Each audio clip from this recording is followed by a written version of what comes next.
چشمم کرته چیت قلمی، در دلم عشق علمسوز تو بود.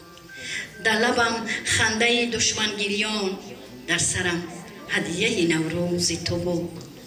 با همان کرته چیت قلمی پیش چشمان تو خوشرو بودم. با همان کرته چیت قلمی دختری خوشقد و خوشمو بودم.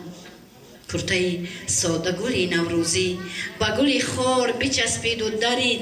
نوده خوشقد و گلریز بودم، ثمری بخت مرا یار نچید. در تنم کرته شاهی دارم، 101 رنگ بود مثل بهار.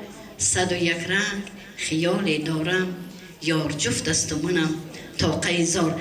همین تاقه زار خونده بودم که یک بایوی که همینجا افتما در دستش خیست. من گفتم که البته به سری من میآید. من گفت که بچه های واسی هم خیلی میزنن اپا جونا که مرا کشتی.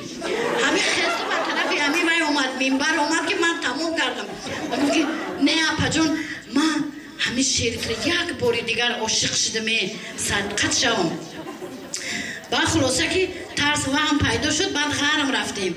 در غرم در نزد طبیبان غرم من همین شعر خوندم. غرمی ها با آرامتر صحبت میکنن. با بچه غرمی گفت که یک دکتری غرمی گفت که آیا پای جونا که من کشتی صدقت بشمه. از همه مهم رسول جبار در جبار رسولوف رفتیم.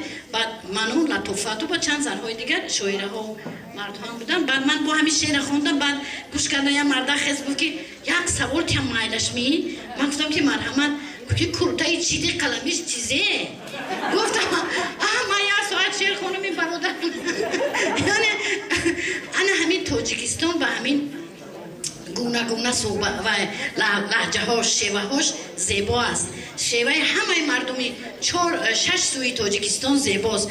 و از اون جمله شما زنان وحدت بهترین زنهای، من همه شما را دوست می‌دارم. برایتان موفقیت می‌خواهم. همیشه صحت و سلامت باشید.